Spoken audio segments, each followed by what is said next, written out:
In a prelude to the G7 summit in June, finance ministers from the G7 countries are meeting in Banff this week. Canada, US, Japan, Germany, France, Britain, and Italy will tackle pressing issues like the ongoing trade tensions and the war in Ukraine.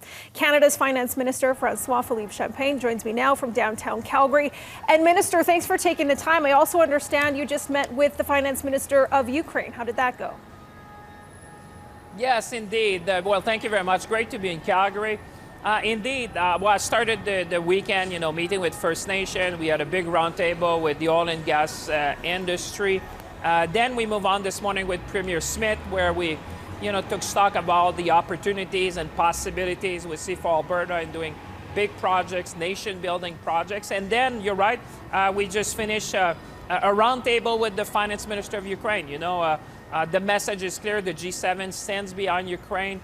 We're going to call out the Russian invasion.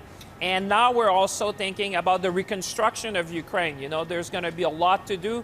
And Ukraine is looking to Canada. There's a moral imperative to help our Ukrainian friends who have fought for democracy. But at the same time, there's a lot that Canada can offer when it comes to energy, when it comes to oil and gas, when it comes to infrastructure, when it comes to housing, when it comes to institutions, for example, like pension funds, and the pension system. So really, really interesting discussions where I see a lot of opportunities for business in Alberta. The Minister of Finance was quite keen to have that meeting here in Calgary, and we're going to continue the discussion in Banff later on today. Well, let's dig into that a little bit. When you do get to Banff, are the trade tensions going to be topping that agenda? What do you hope to get out of that meeting?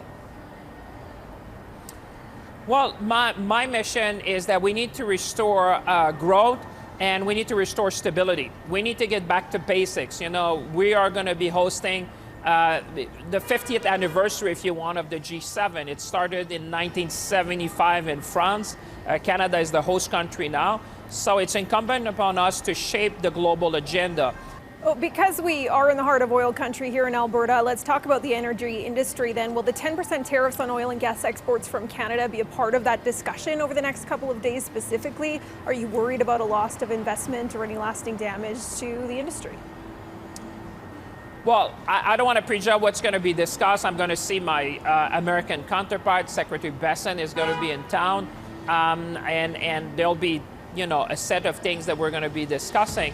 But I think there's an understanding, and I'm so glad that we're having the G7 in Alberta at the heart of Canada. People understand that even with the finance minister, I can tell you, people understood that we are an oil and gas center of excellence. We know how to think responsibly. We have the workers which have the experience and the expertise to do that. So it's interesting that both Alberta and Canada are front and center during this week, and people understand, that Alberta will play a big role in the growth in this country and doing big things together. That was also the message and the essence of the discussion I had with Premier Smith this morning. Yes, let's talk about your meeting with Premier Smith. How did that go? Did the talk or any rhetoric around Alberta separatism come up?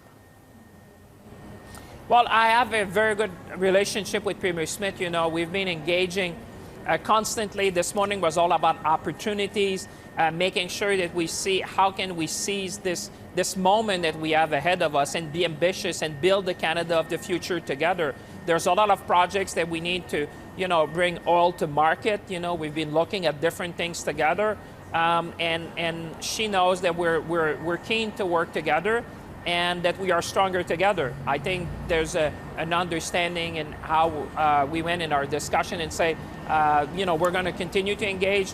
We have very specific projects that we're going to look at, and she knows that we are very committed to work together. And this new government, the Carney government, is one which has been saying, we want to be an energy superpower, and that includes a lot of things, but that is also a very powerful message to Albertans, to the worker in the oil and gas industry, and I would say to the whole community here. So very good discussion.